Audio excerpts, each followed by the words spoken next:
면접은 시험이 아닙니다. 대화입니다. 설득입니다. 이게 통념이죠. 취업 강사들 거의 다 이렇게 말하잖아요. 하지만 200대 1 경쟁을 2번 연속 뚫고 합격했던 제 생각은 다릅니다. 의사가 되고 싶으면 환자를 위하는 따뜻한 마음씨를 어필하는 게 아니라 수능 문제를 적게 틀려야죠. 왜죠? 선발 취지와 관계없이 수능이라는 선발 규격이 있기 때문입니다. 이 규격에 따른 득점 방식, 공략법을 알아야 합격을 하는 거죠. 자소서도 500자에서 700자라는 규격이 있듯이 면접도 정해진 규격을 지켜야 됩니다. 오늘 이런 기계적이고 시스템적인 접근법으로 면접의 판을 설계할 겁니다. 대화니 설득이니 모호한 말이 아닌 진짜 공략을 보여드리겠습니다. 먼저 면접의 판이 어떻게 생겼는지 규격 분석을 해보죠. 면접의 기본 답변 분량은 20에서 40초입니다. 30초의 답변 분량은 얼마나 될까요? 바로 250자입니다. 250자는 평균 5문장밖에 안 됩니다. 엄청 타이트하죠. 그래서 학생들이 시간을 초과하고 경험 어필도 제대로 못해요. 이렇게 규격의 구조를 분석하니까 확실히 와닿죠. 면접의 타입은 약술형, 구술, 시험입니다. 약술형이라는 구조적 특성이 우리의 어필을 가로막는 거예요. 5문장으로는 절대 어필을 할 수가 없어요. 자소서 쓸 때도 700자, 1000자 쓰면 내가 얼마나 뛰어난 경험을 했는지 구구절절히 MSG 쳐서 드라마틱하게 어필을 하는데 300자에서 500자 쓰라고 하면 좀 타이트해지고 굉장히 밋밋해지죠. 근데 면접에서 5문장 250자로는 택도 없는 거예요. 심지어 경험이란 건 애초에 요약할수록 밋밋해집니다. 스토리텔링적 드라마틱함이 사라지거든요. 그렇다고 문장 수를 늘리기에는 장황하고 지루하다고 뭐라고 합니다. 그래서 일반적인 취업 강사들과 학생들의 전략이 뭐냐? 성과 강조형 포맷을 쓰는 겁니다. 경험이란 게 STAR, 상황, 태스크, 액션, 결과 형식의 소위 스타 기법으로 구성이 되는데 R, 결과 파트를 강조하는 거예요. 마케팅 효율을 30% 향상시켜 대상을 수상했습니다. 이런 케이스만 예시랍시고 유튜브에 올라와요. 근데 많은 분들이 이런 게 있지도 않을 뿐더러 있더라도 면접 경쟁률이 200대 1씩 되는 상황에서 200명 중에 최고 수준의 경험을 갖고 계신가요? 아니시죠. 게다가 모든 경험을 이렇게 답할 수는 없어요. 모든 경험에서 결과가 드라마틱하면 오히려 신뢰가 안 가죠. 그러면 대안은 무엇이냐? 바로 액션 파트를 강화하는 겁니다. 왜 액션이 중요하냐면 기업이 여러분들을 뭘 보고 채용하나요? 그 성과가 반복될 것이라고 생각해서인가요? 아닙니다. 그 행동이 반복될 거라는 부분이에요. 학점이 높다면 그 학습 성과가 중요한 게 아니라 그 사람을 높은 학점으로 이끌었던 성실함이라는 액션이 중요한 거죠. 결과가 아니라 결과를 만들어낸 원인, 즉 나의 행동이 중요했다는 겁니다. 예를 들어 나의 행동이 성실이다 그러면 알바를 하는 곳에도 성실하고 공부를 하는 곳에서도 성실하고 공모전을 참여할 때도 성실할 거 아니겠어요? 그게 우리 회사 와서도 반복될 거라는 겁니다. 성과는 반복될 수 없어요. 왜냐면 직무 관련 경험이라고 쌓아봐야 회사 오면 전혀 새롭게 처음부터 다시 배워야 합니다. 석박사를 했어도 마찬가지고 인턴에서도 마찬가지예요. 인턴 해보신 분들은 알 겁니다. 진짜 별거 아닌 잡일 시키거나 단순 서류 업무 주잖아요. 사실 회사 와서도 그런 서류 업무 하는 거거든요. 이공계일 경우 그냥 공장 혹은 실험 뺑뺑이 돌리는 거고 거기에 성과가 어디 있겠습니까? 그래서 대기업 공기업 사원을 그냥 부품이라고 비유하는 거예요. 그래서 결과보다 행동이 중요합니다. 그러면 액션 파트를 어떻게 강화할까요? 바로 의도, 동기, 배경 등을 집어넣는 겁니다. 예를 들어 세종대왕이 문자를 연구했다라고 하면 밋밋하지만 백성들이 너무 힘들어하는 걸 보고 마음이 아파서 백성들을 위해서 문자를 연구했다라고 하면 절절하잖아요. 의도, 동기 같은 게 들어가야 합니다. 취업에서 경험으로 치자면 오류가 발생해서 이 방법으로 해결했습니다 라고 하면 밋밋하죠. 그런데 저는 어떤 일이든 절대 포기하지 않는다는 가치관을 바탕으로 오류가 수정될 때까지 밤낮없이 내달렸고 결국 고쳐냈습니다 라고 하면 뭔가 있어 보이죠. 그럼 면접관은 얘가 이 오류를 수정하는 성과를 내서 뽑는 게 아니라 어떤 일이든 포기하지 않는 사람이라서 뽑는 겁니다. 혹은 매장이 더러워서 청소를 했다 라고 하면 밋밋하죠. 그래서 저는 단순한 알바였지만 맡은 일에 대한 주인의식을 가지고 적극적으로 할 일을 찾아 나서서 청소를 했습니다. 그러면 면접관은 매장 청결도로 고객 만족도를 올린 사람이라서 뽑는 게 아니라 맡은 일에 대한 주인의식을 가지고 있는 사람이라서 뽑는 거예요. 이게 바로 일반적인 필살 성공 경험 어필 위주의 일반적인 취업 강사들과 저의 근본적인 접근 방식 차이입니다. 여러분들은 매장 청소를 바탕으로 고객 만족도를 20% 향상시킨 사람을 뽑으실 건가요? 아니면 단순한 알바임에도 주인의식을 가지고 굳은 일도 적극적으로 나서서 하는 사람과 일하고 싶으신가요? 이렇게 비교해놓고 보니까 20% 향상 이딴 게 얼마나 말도 안 되는 소리인지 좀 느껴지시나요? 근데 이런 경험 정리는 다음 영상에서 다루고 오늘 영상 본 게임은 이제 시작하겠습니다. 지금부터 판을 깔 거예요. 이게 액션 파트는 내가 어떤 자세로 어떤 태도로 어떤 의도로 어떤 동기로 이 일을 했는지 구구절절히 적을수록 파워가 세진 효과가 있는데 분량을 초과하면 안 되죠. 그래서 그 의도, 동기 같은 배경이 되는 부분을 바로 1분 자기소개에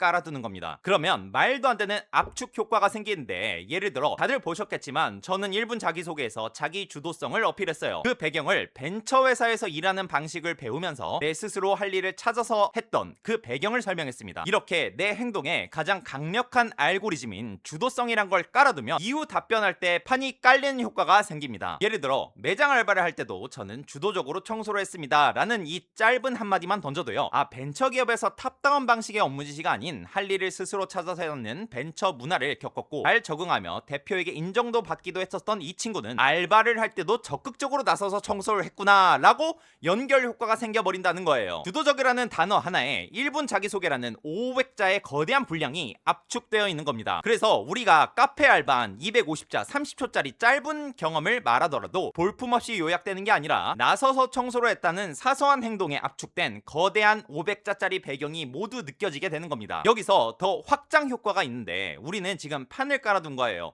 내 행동은 모두 주도적이라는 판을 깔아놨고 단순히 경험뿐만 아니라 여러 답변에서 응용이 가능합니다. 예를 들어서 입사하면 어떤 식으로 일할 것인가요? 라고 물어봤을 때 주도적으로 나서서 일하겠습니다 라고 하면 되는 것이고, 본인의 가치관은 무엇인가요? 라고 했을 때 지금 이 순간에 최선을 다해서 적극적으로 사는 것입니다 라고 하면 되는 것이고, 팀워크 할 때는 어떻게 하시나요? 라고 물어봤을 때 저는 팀원을 나서서 적극적으로 도와줍니다 이렇게 답변을 하는 거죠. 모두 다 주도성과 연결이 되는 거예요. 이것도 지금 이 답변들만 이것만 놓고 보면 볼품없이 보일 수가 있는데, 팀원을 적극적으로 도와줬다, 이게 뭐야? 근데 벤처 경험을 통해서 뭐든 나서서 일하는 것이 습관화된 이 친구는 대인관계에서도 저렇게 적극적으로 나서서 도움을 주고 협력을 하는구나 라고 이해가 된다는 거예요. 가치관 같은 것도 마찬가지고 그냥 30초 불량한 계상 별거 아닌 것 같은 답변들이 배경이 깔리면서 풍성해지고 내가 어떤 답변을 하든 컨셉, 캐릭터성의 일관성이 생기면서 점점 더 선명하게 나의 가치가 전달이 되게 됩니다. 이 모든 것들은 내가 뭔 말을 하든 강력한 논리성을 부여하는 효과가 있어요. 여러분들이 좋은 결과를 내기 위해선 결국 남들보다 뭔가를 더 잘했다라는 어필을 해야 되잖아요. 남들은 그렇게 하지 않았는데 나는 열심히 했다라는 식인 거죠. 근데 단순히 그 좋은 액션만 어필해서는 면접관에게 무조건 후속 다 꼬리 질문을 맞습니다. 왜 남들은 그렇게 안 했는데 넌 그렇게 했는데? 왜 남들은 포기했는데 넌 포기하지 않았어? 남들은 다 바보고 너 혼자 성인군자 슈퍼맨이야? 이렇게 내가 그냥 주인공인 소설 같은 주장처럼 느껴져요. 근데 배경을 깔아두면 내 행동이 논리적으로 납득이 됩니다. 얘는 벤처에서 주도적으로 일하는 법을 배운 녀석이야. 그래서 남들이 포기할 때도 벤처에서 일했던 것 마냥 해결책을 적극적으로 찾아 나섰구나, 이런 식으로 논리적 연결성이 생긴다는 거예요. 그래서 1분 자기소개는 무조건 이렇게 내적 역량을 보여주는 내용을 깔아놓는 게 무조건 유리합니다. 내적 역량이 행동의 핵심 알고리즘으로 작용해서 이후 내가 어떤 경험이든 어떤 가치관이든 앞으로 회사에서의 포부든 다 연결해서 쓸 수가 있는 거예요. 나의 그 알고리즘이 이 경험에서도 가치관에서도 앞으로의 계획에서도 다 반복이 된다는 것이죠.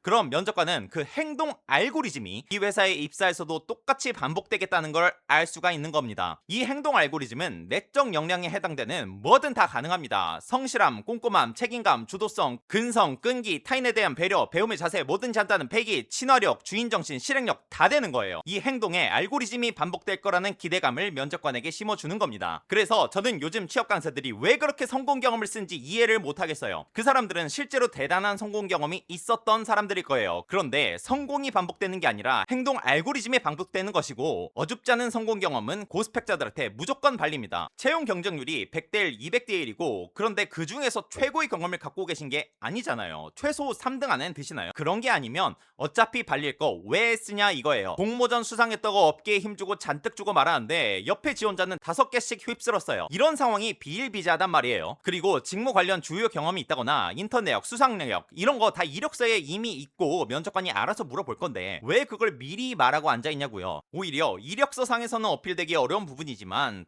중요한 부분을 먼저 던져야 되는 것이죠. 저의 경우 벤처 현장 실습 경험은 그렇게 이력서상 눈에 띄는 부분은 아니었어요.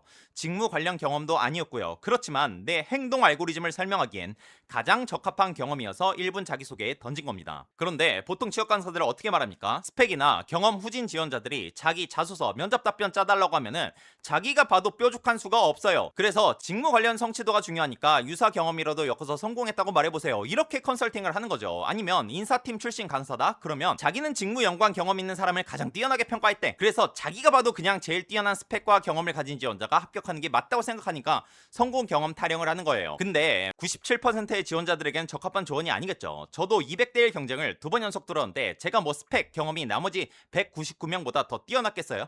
오히려 나이만 그룹사 신입 전체에서 제일 많았어요. 근데 역전을 성공한 거죠. 이렇게 우리 입장은 뭐예요? 100대 1의 경쟁에서 내가 1등은 아니지만 낮은 스펙임에도 불구하고 나의 뛰어난 가치를 어필해서 역전하고 싶은 거잖아요. 그러면 R 파트의 결과가 아니라 A 액션 파트밖에 손댈 부분이 애초에 없었던 겁니다. 추가로 좀 더 나아가서 보자면 이런 내적 역량은요, 성장 과정에서 비롯된 경우가 많거든요. 저의 경우에는 벤처였는데 꼭 벤처에 꽂힐 필요는 없어요. 말이 좋아서 벤처지 그냥 중소기업이었던 거잖아요. 알바를 하더라도요, 이런 좋은 내적 역량을 쌓았다고 얼마든지 연결이 가능합니다. 예를 들어 단순하게 말해서 카페 알바를 할 때 사장님이 해병대 출신이라서 주도적으로 일하라고 막 압박을 했던 거야. 그래서 그렇게 성장했다라고 말할 수도 있는 거예요. 그래서 저는 삼성 자소서에서 성장 경험 항목을 쓸 때 항상 이런 걸 썼고요. 마지막으로 이 전략은요, 통상적으로 임원 면접보다는 1대 다 면접인 1차 면접에서 더 강력합니다. 왜냐면 면접 시간이 길잖아요. 나 하나 앉혀놓고 30분씩 조져버리는데 대화 형식으로 짧게 수많은 질문들이 쏟아지거든요. 그래서 무슨 답변을 하든 1분 자기소개에서 제시한 그 행동 알고리즘이 있다면 중심 잡기를 할 수가 있어요. 그래서 면접을 보는 내내 흔들리지 않을 수가 있습니다. 자, 여기까지 요약하자면 1분 자기소개 500자라는 방대한 분량을 내적 역량으로 압축시켜 놨고요. 이것은 나의 행동 알고리즘입니다. 나는 이렇게 행동하는 사람이라는 판을 깔아둔 거고, 이후 경험 질문에서 이 행동 알고리즘에 따라서 행동했다고 연결시킬 수 있습니다. 이건 경험에서의 A 액션 파트의 행동의 의도, 동기를 깔아주는 효과를 발휘하여 경험을 강화시킵니다. R 파트는 정말 압도적인 성과가 있는 게 아닌 이상 써먹기 어려운 반면에요. 또한 경험뿐만 아니라 다른 질문들을 받을 때도 다 연결시켜서 써먹을 수 있는 거예요. 상황 질문이 들어오면 이렇게 행동하겠다, 입사 후에도 이렇게 행동하겠다, 면접과는 결과가 아닌 A 액션 파트의 행동 알고리즘이 이 회사에서 입사에서도 동일하게 반복될 거라고 기대할 수 있게 됩니다. 듣고 보니 어떠신가요? 아주 미쳤죠? 대한민국 채용이 미친 경쟁률을 생각하면 이 정도 쳐야 됩니다. 남들 수준으로 해서는 안 돼요. 요즘 다들 똑같은 유튜브 보고 똑같은 포맷으로 대답하잖아요. 면접장 가면 아주 장관이에요. 20% 향상시켰습니다. 옆에 있는 애는 30% 향상시켰습니다. 뭐 걔들은 2000%씩 향상시켰다고 하시고, 여러분들은 구독, 좋아요 눌러두시고 말도 안 되는 수준의 전략들을 받아가시기 바라겠습니다. 취업 전략이었습니다.